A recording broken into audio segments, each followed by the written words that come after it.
Welcome, everyone, and thanks so much for joining us today for Ask the Expert.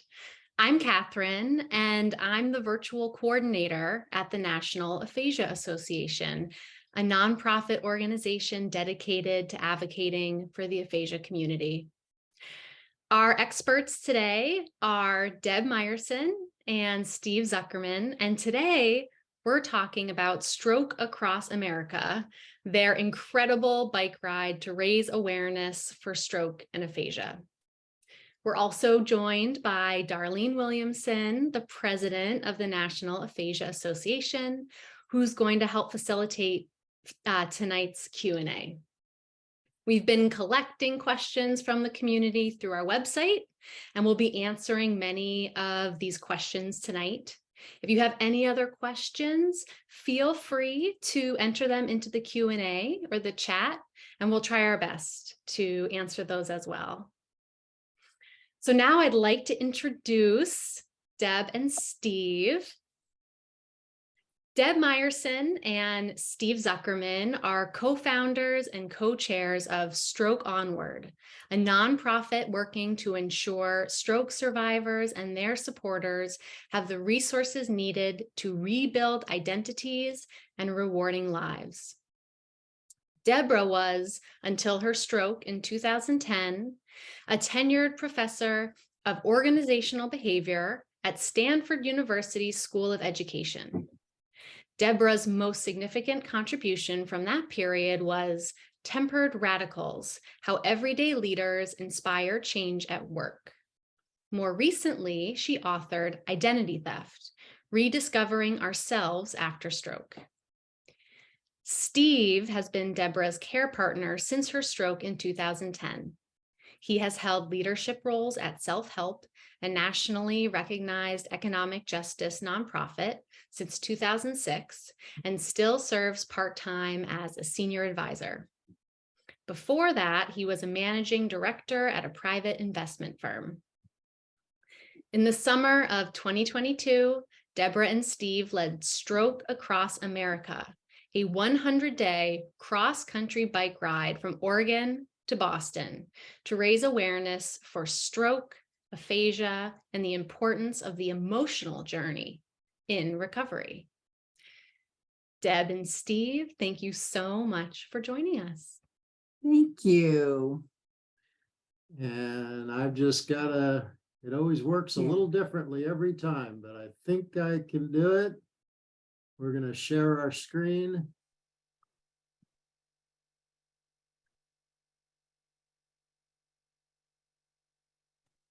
And someone can tell me whether that seems to be working.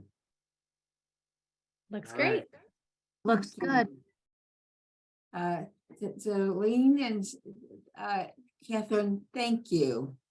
And we also wanted to give a shout out to our executive director, Flannery, and Fabi Hirsch-Cruz, both of whom helped us pull this presentation together. So thank you both.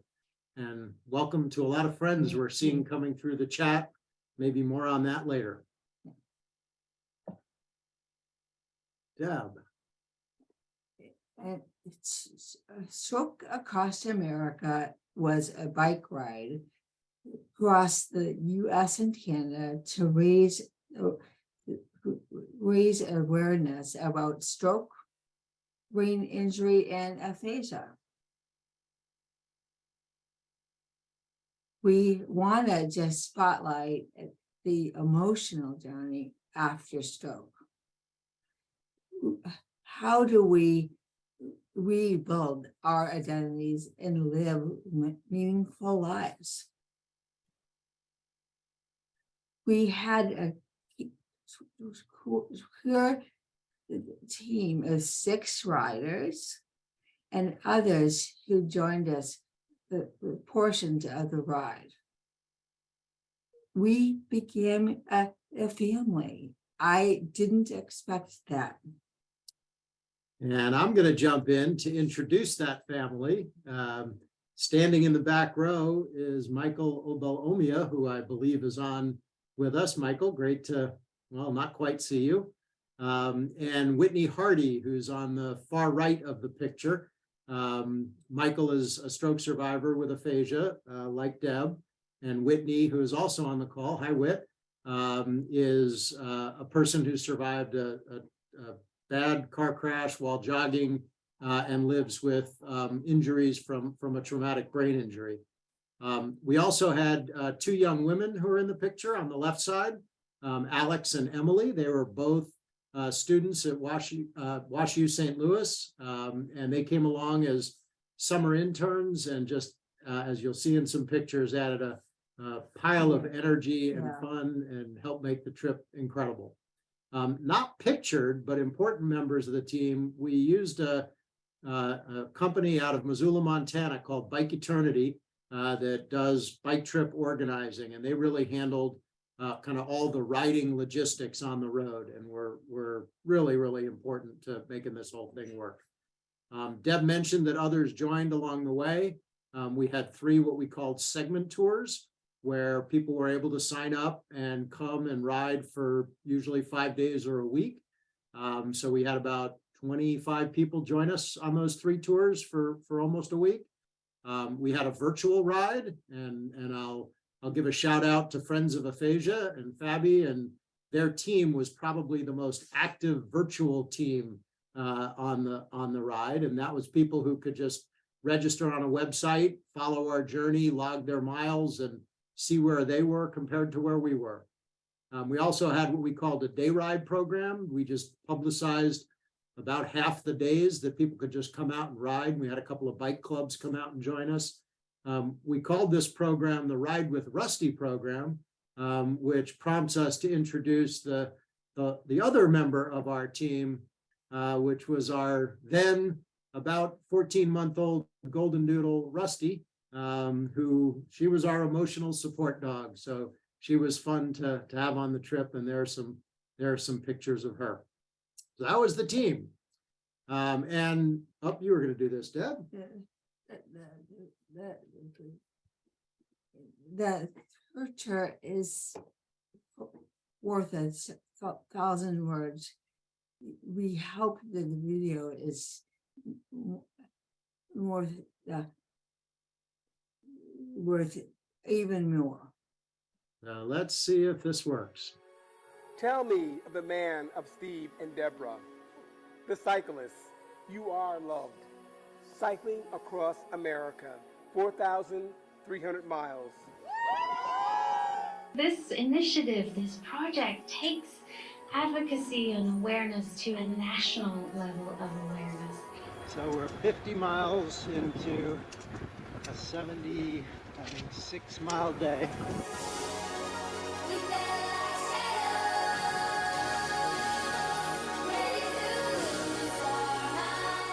How do you go from a professor who teaches about creating change and using your voice and an athlete to somebody who's disabled fully on your right side and can't speak? And how do you reconcile that with how you saw yourself beforehand?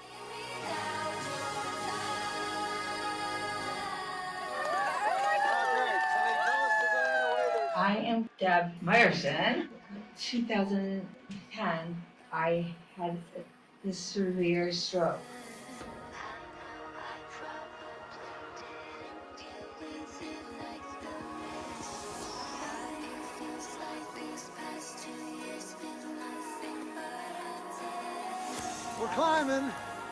We're climbing. Do. Stroke Onward is about raising awareness around the importance of the emotional journey of rebuilding identity, and that is a critical part of the recovery process. But we decided very early on that we wanted to have a broader purpose to the trip to make it more relevant to more people, more easily accessible to more people. And so we really structured it around raising awareness for stroke, for aphasia, which is very poorly understood in the United States, and the importance of the emotional journey and rebuilding identity. My name is Maggie Whittam, and I had a stroke 7.5 years ago. Doctors told me wheelchair for life and no talking. I believed them. 4 long years. It is a loss of the ability to communicate. It is not a loss of intellect. And that is so important for people to understand. And unfortunately, That's not how people are treated.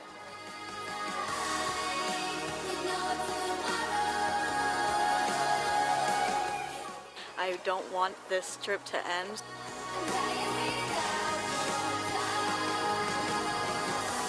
Two rules. One, never quit. Two, never quit.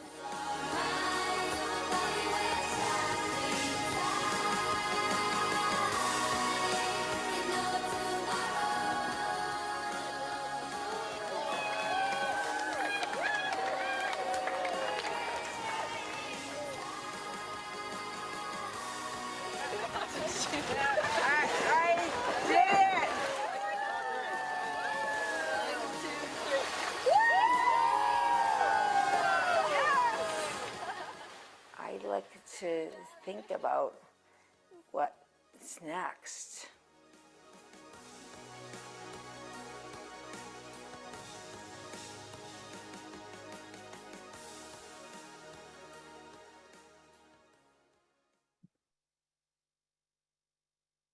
We rode 4,500 miles over 100 days from Oregon to Boston.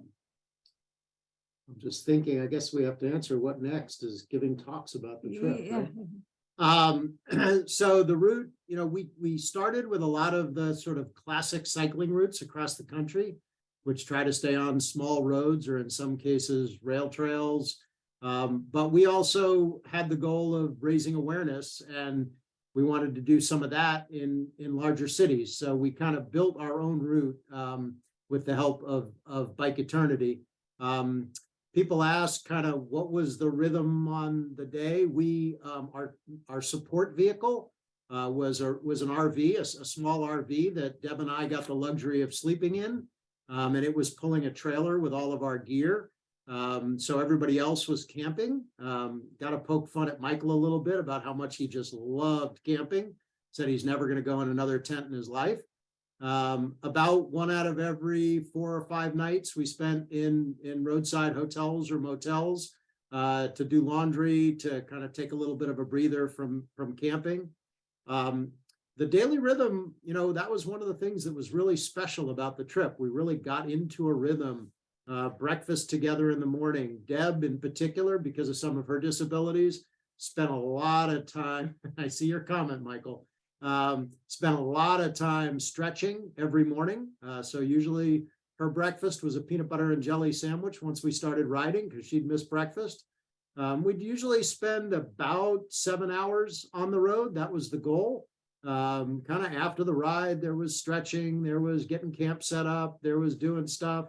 And for us, and we'll talk a little bit more about this, but you know, we ended up working mostly in the evenings. We really had a lot of goals for this trip besides the riding, and so that kept us busy.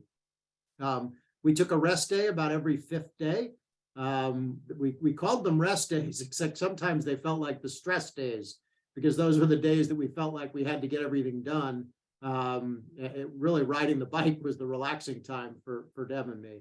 And I think just the last thing I'll say is that just the whole route, the whole trip, we really kind of came to see as a metaphor for what life is like when you're recovering from a stroke. It was hard. It took lots of planning. Some days kind of sucked. We had to adapt a lot. We needed a lot of help and support. And at the same time, the trip was a way to create meaning, to create purpose, and to create the experiences that we love doing. And that really is kind of what we hope life is about.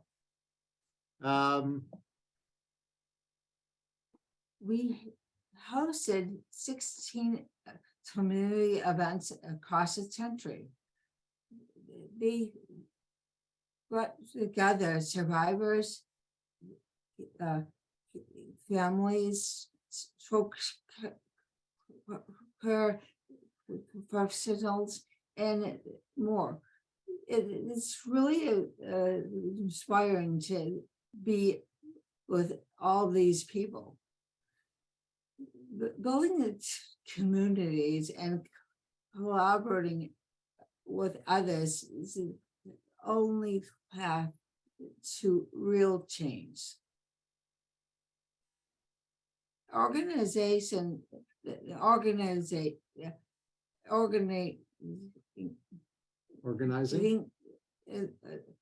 all events are really hard.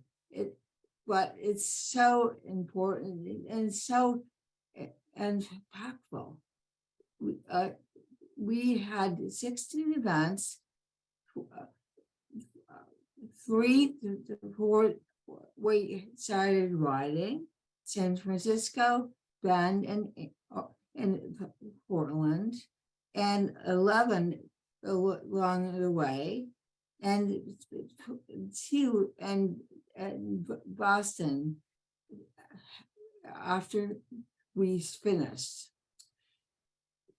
These events really were so important and such a huge part of the trip. We thought you might enjoy just sort of getting a sense of why they were so inspiring for us. And I don't know if either are on, but the picture you see here includes Katie Strong, with whom we've done a bunch of work, and a woman living with aphasia that she works with, Becca Johnson, who came. We didn't get you into the video, but we got your picture. They came to our event in Ann Arbor, Michigan. And let's see if I can get this one to work. My name is Debra. I am a stage 4 colorectal cancer survivor, a stroke survivor, and a neurologist by profession.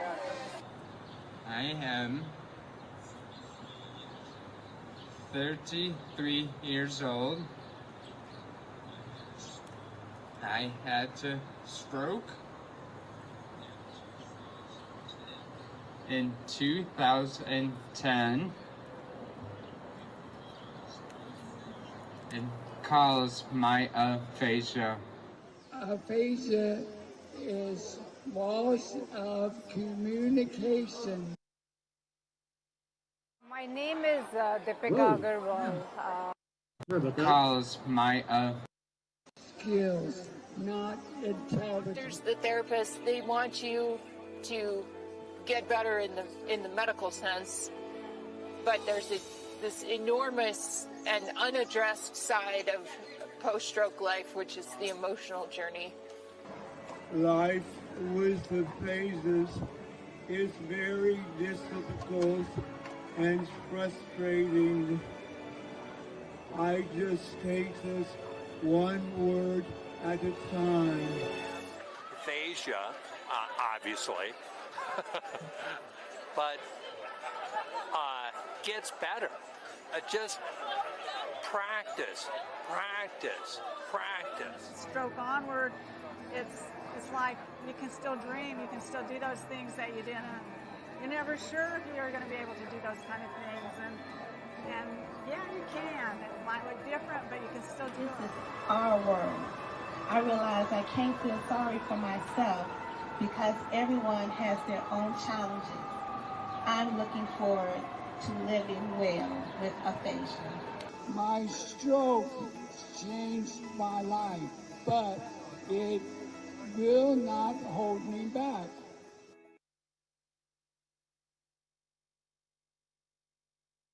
I think that quote was just so powerful. I kind of well up every time I hear it. So Deb mentioned that this trip was really built around awareness, and this slide kind of represents the 3 main messages that we tried to bring across the country. One, the importance of recognizing strokes and knowing what to do, because that has a lot to do with minimizing the disabilities that a stroke can cause. That aphasia on the other side of the slide is just so poorly understood, and we really wanted to try to bring that to life and get more people to recognize what aphasia is and what it isn't.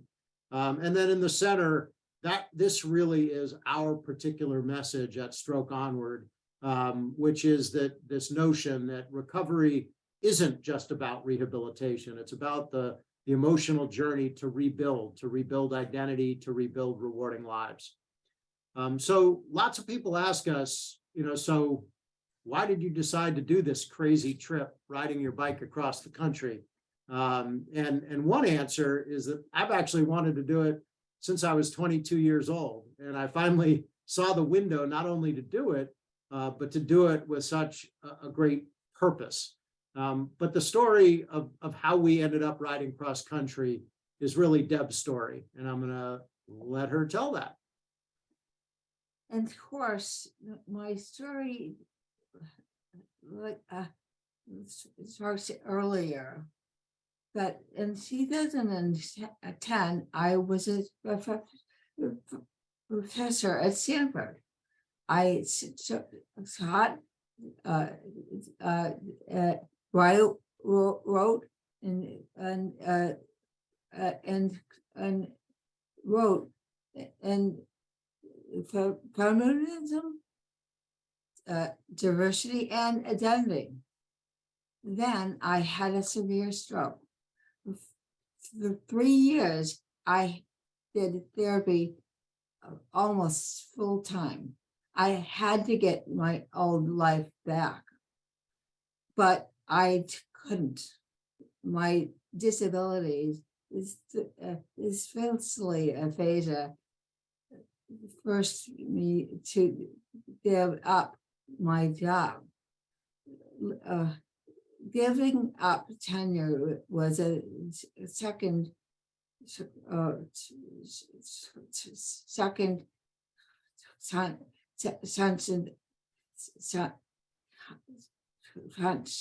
again. It was so it was new trauma and top of this stroke trauma.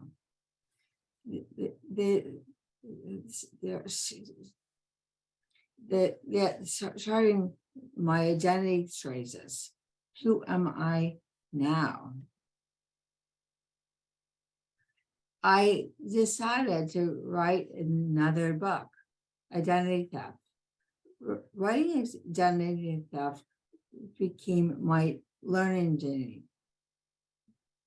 It helped me rebuild my identity. It took me 4 or 5 years, and I learned to accept lots of help. No one told me rebuilding identity is so important to recovery. It's so important for in firsthand. That's so important. Researching identity theft, I learned that other survivors also think it's so important. They got no advice and support for that.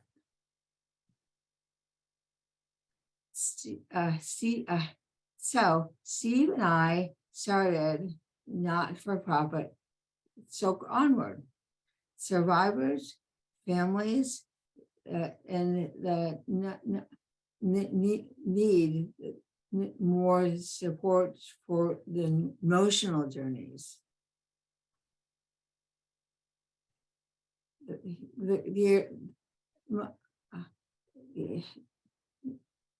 Your mission is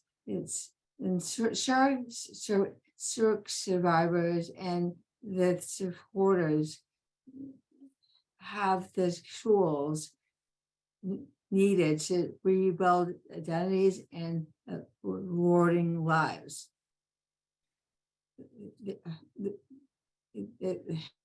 Our vision is systems of care to fully support every survivor's emotional journey in recovery. So what are we actually doing? There are really 3 areas of work that we are organized around. One is raising awareness. We do that with talks like this, with Stroke Across America. One of our biggest efforts is a bi-monthly column for the American Stroke Association for their Stroke Connection newsletter and on their website. So, you know, again, when you recognize a void, you kind of have to get people to see that it's a void. And that void is the lack of support for this emotional journey. The second piece of our work is really trying to create resources and coordinate resources. One of the things we hear all the time is, well, I know people need more support, but I don't know where to send them. I don't know what to give them. One of the big efforts we've undertaken, and I don't know if our colleague Jody Kravitz is on the line, she led this work, was to create book discussion guides so that to really make identity theft more accessible, that whether it be a group of people with aphasia, a group of stroke survivors with or without aphasia, whether it's a group of families or professional caregivers, that people can get together, read the book, and have a guided discussion to go deeper into the topic. Ultimately, our real goal is to help change the system, as Deb said when she painted the vision. And we know that's going to take a lot of time. It's going to be built on a lot of not just our work, but the work of others, collaboration with others. One of the things that we're really working on now is trying to figure out how we can get this work into the curriculum of degree granting programs for speech therapists, for occupational therapists, physical therapists, the medical community. And I don't know if a lot of that work is starting to lead towards some real research. And we know that research is going to be critical to changing the system. I'm not sure if either Liz Hoover or Ellen Bernstein Ellis are on the call, but they have been leading some work with us and leading some research that we're just super excited about. And we can't thank you, if you're on, or them enough for the collaboration. Deb, I think you're going to. Yeah. To get together, we had to make the system, the health system, better for everyone. We have to. So remember, life is a journey. We have multiple identities. We have more than one thing. Your job, parents, athlete, friend, family members. We have choices. You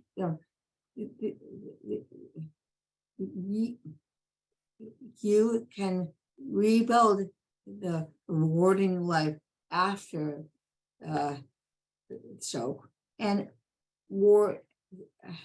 any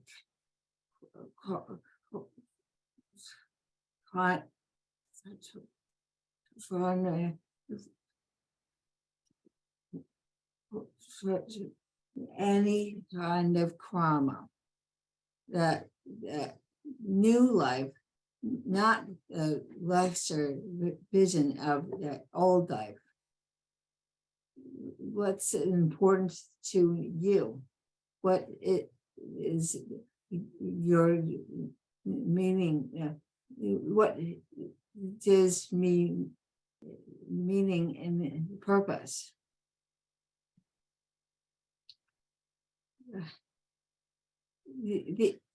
You are not alone. Join communities near you. Join online communities. Join our community. Thank you. All right. I think we're going to end there. And I am going to stop sharing my screen. And I think, Darlene, you're going to take over. Here I am. Can you see me? We can. Okay, we're ready to go. I hardly have words to say. That's one of the most amazing accomplishments ever. And Deb, you're not reading what's in the chat box. Oh. Person after person after person is saying, you are my hero. So, you know, Thank it's you. true. You accomplished something that even I wanted to accomplish, but haven't been able to. But so many people have. The one message I want to reiterate before I start the questions is the whole emotional piece of it. Yes, it was physical, but lifts up your spirit too, right? Yeah. Yeah.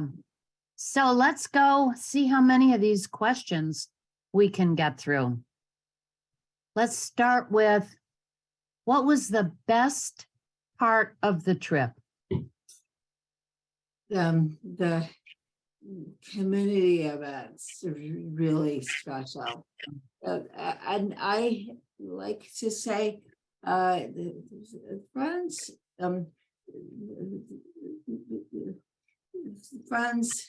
of ours, we have really a lot of friends across this country. Yeah, we were, quite a few friends came out and rode with us, and family members, and then we stayed with some friends going across the country. And it just really reinforced, again, that metaphor for life, how important friends and family are. Yeah. And sometimes it's easy to withdraw and lose that when you're going through a trauma, but just how important it is to keep reaching out, because it's just really important. And I know you made a lot of new friends along the way. Yeah. Which is great. Yeah. I love the new family even. Yeah, I know. I agree. So how about the riding? Is there one day that stands out to you that was the best? I loved riding Cameron Pass in Colorado. 30 miles up and 45 miles down.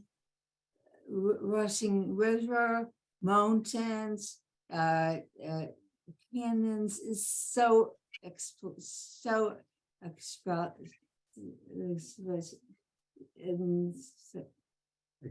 Yeah. Can we, Darlene, can I indulge to share my screen again and bring the group out on the road with us for just a minute? Sure. Let's see if I can make this work. Gotta get rid of that for a sec. And that. And share. Can you see that picture? Wow. All right, you're not done yet. This is Deb on the front seat, excellent videographer.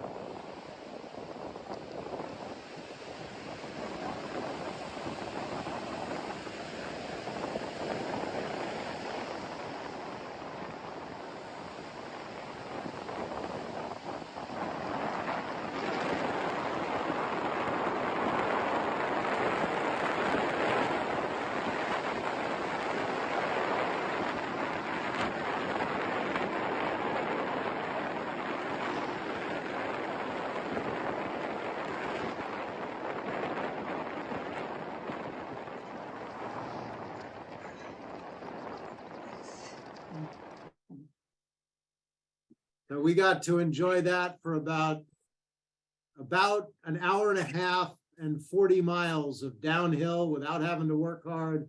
That was a pretty good day. And Michael put in the chat box, Cameron Pass. Yeah. 1,000 feet, 71 miles. Yeah. Excellent. Michael, and it looked like the weather was beautiful that day. Yes. gorgeous. And it was a little chilly, but you had to dress for that.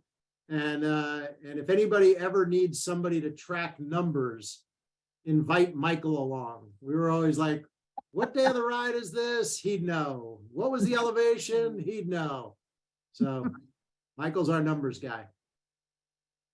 So after 100 days of riding, were you just thrilled to be done, or was it a huge letdown? Were you up or down? Yeah, no, I wanted to be with my family riding. I loved riding. I would do it again. Aha. Are you going to do it again? No. Not right away. I'm not ready to write that off yet. What was the hardest part? The hardest part is Eastern Colorado, Nebraska, and in Kansas. So boring and hot. And we, after dinner, we had so much to do. It's press release, Brown, events, virtual ride, so Onward, social media. It's so much to do after riding.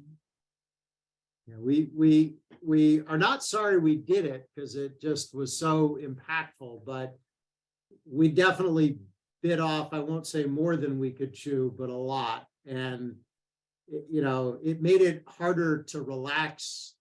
The riding was just super fun, and I think both Deb and I loved it and would love to do it again. But truth be told, because we had so much going on in addition to the riding, it was a stressful, tiring over that long period of time, but still awesome. And so when it was over, how did you decompress?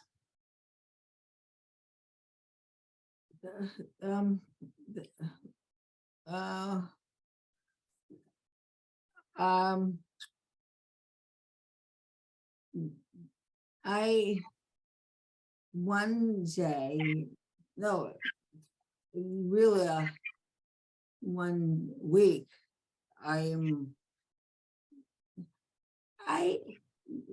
3 months, I am really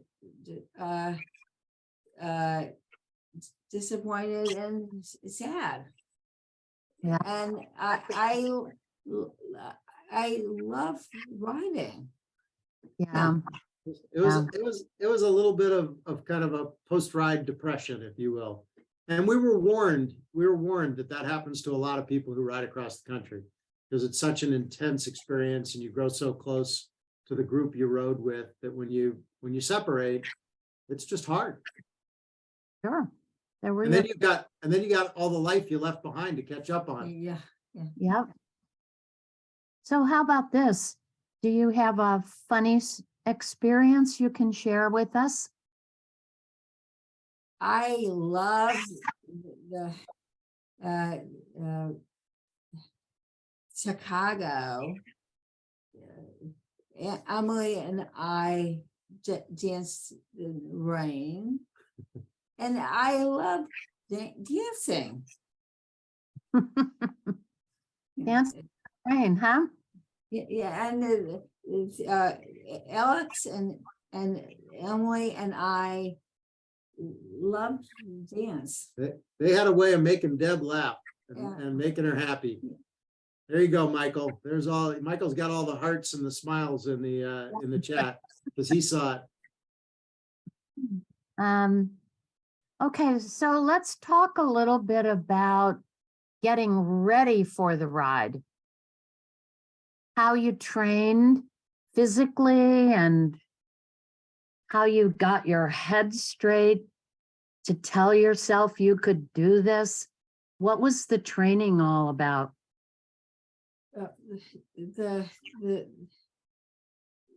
The training is the Peloton. And San Francisco, once a day, the Peloton. And we are,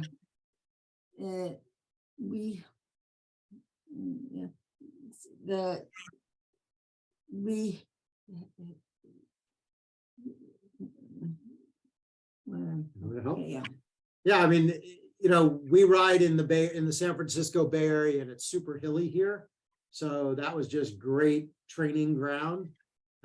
We talked a lot about feeling sorry for Michael because he flew from Rhode Island where he had to train in the flats, and he landed in Missoula, Montana. And the first 2 days were cold, rainy, and about 4,000 feet of climbing each day.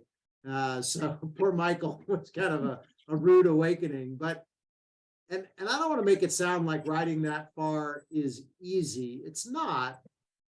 But again, like so much in life, it's about commitment and perseverance. And if you build up, sometimes people would say, you guys must be in such great shape when it was done. And my answer was, we were in great shape for one thing, riding long distances slowly. Yeah.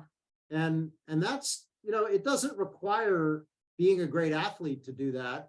It just requires being willing to put in the time and then the commitment to say, as Michael did, don't stop, you know, never quit.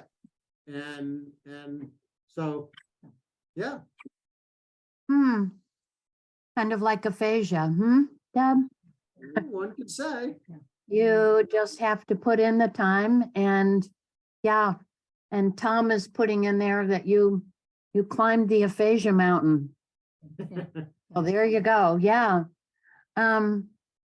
So you rode about what, 100 miles a day? I'm sure there were 4,500 miles, 100 days. Oh, 45 miles a day. I'm not a mathematician. Yeah. Yeah, and we rested about 1 out of every 5 days. So the riding days were plus or minus 60 was kind of what we shot for. And Any point, oh, go ahead, Deb. Yeah, the raining, really a lot of rain. Deb and I remember that differently. Listening. They can weigh in the chat. You who are joining us, Debra and Steve are in rainy California. Apparently it's not raining today, but you're about to get hit with another wave of that terrible weather. So stay safe. So how about this? Did you ever think, I can't do it, and think about quitting?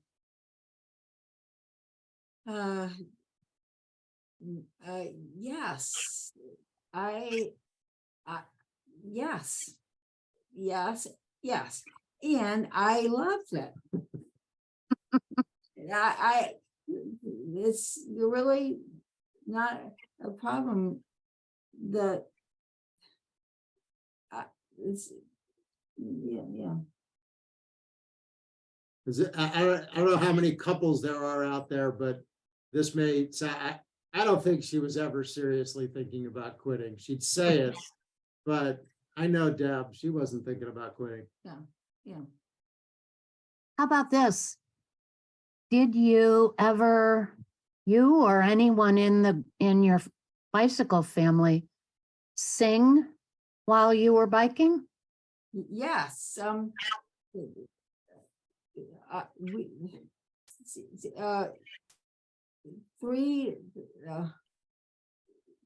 Yes and no. I had one AirPod in on one that, and or put on in, and on songs, podcasts, and books. Songs, I love this thing. No, I really don't. I sing. I am really a bad singer. Yeah, and I love to sing. But you're out in the open. Yeah. And just let it rip loose and sing to the mountains. Yeah.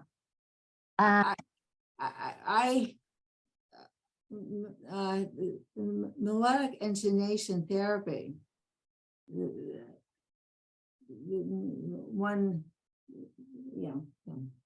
One year after Deb's stroke, she was able to participate in a clinical trial using melodic intonation therapy. So singing kind of sometimes helps her unlock words. Yeah.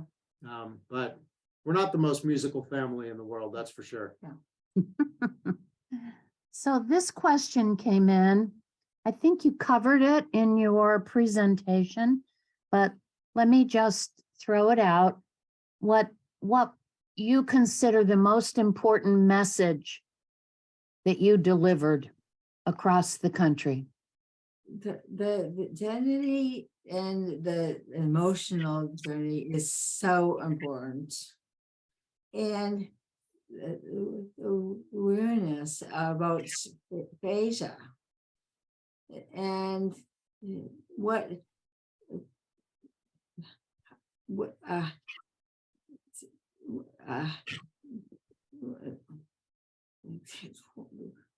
find meaning and purpose after the with finding meaning and purpose in whatever it is you want to do. Good. So I wonder if you know, or if Michael, the numbers guy, knows how many people you reached with your message. I don't know. Those 100 days. You know, I think we probably in person at all of the events and just in passing, probably close to, we probably directly touched probably close to 2,000 people. We looked at a lot of our kind of social media and direct email and things we wrote during the trip, and we think it's sort of in the mid tens of thousands that kind of got an impression about what we were doing. And indirectly, it may have been a lot more than that, but we don't really know. And the RV and the trailer is what is the? Now we should have a picture of that in the presentation. We had sort of wraps on the trailer and the RV so that we had, a lot of those posters of our messages were on the side of the vehicle. So, we have no idea how many people took note of that as those drove across the country. Right. So somebody saw a vehicle go by with the word aphasia on it, and they're, yeah. Maybe I'll look that up and see what it is. Good. Yeah. Now we have some questions that came in ahead of time. And also tonight, they want to know about your bike. Everyone loves your bike. Mm-hmm. Tell us where you got it and how it works. And so we started riding a more conventional tandem pretty soon, about 2 years after the stroke. And for those who aren't bikers, that would put me steering up front and Deb in a very similar position in the back. That's a traditional tandem layout. But we found that Deb, who has a spasticity issue from her stroke, particularly in her right calf, after about 30 to 40 minutes of biking in that upright position, her leg would cramp. but on a recumbent bike, a bike where you're sitting in a more comfortable seat with your feet in front of you in the gym, her leg didn't cramp. And so we found, actually through an adaptive cycling program in California called BORP. Actually, Deb is now on their board. They do programs for people with disabilities. They told us about this bike that had a recumbent seat up front and an upright seat in the back, which is what I prefer and can control better.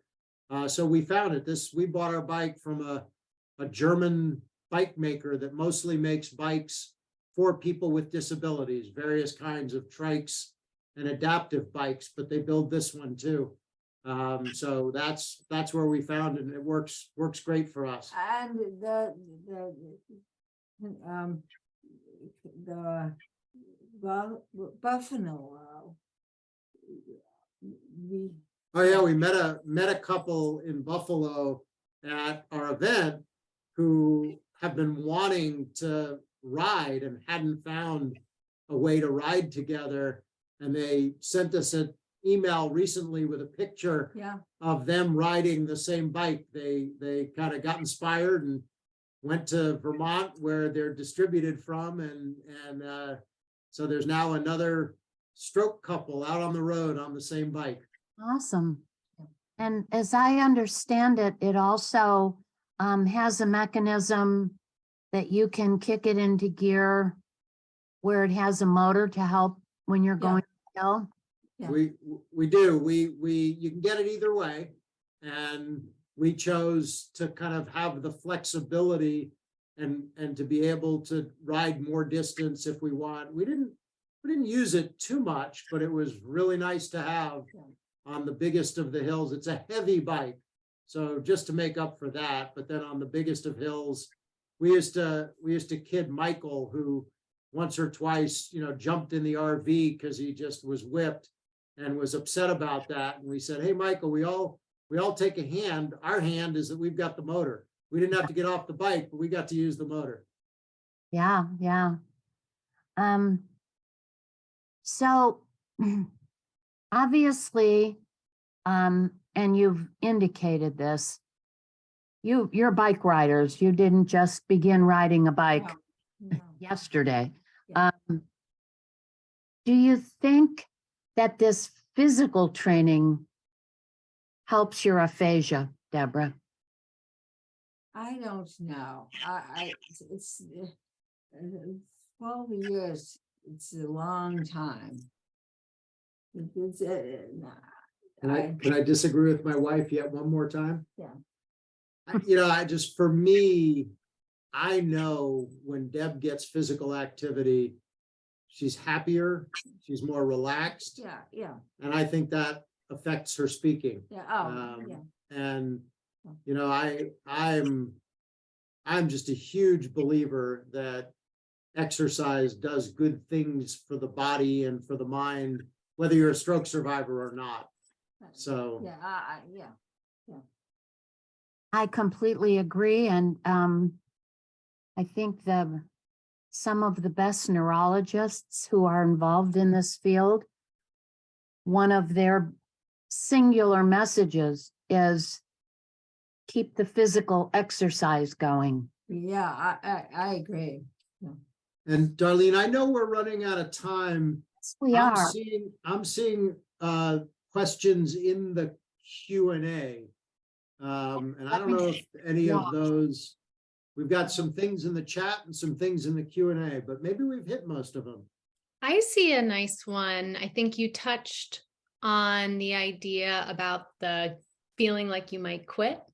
And we have a question from the audience, from Denise. When people have times when they're feeling like giving up, what would you say? And whether it's, biking across America or aphasia or stroke recovery, what would you say to help them get that motivation to keep going?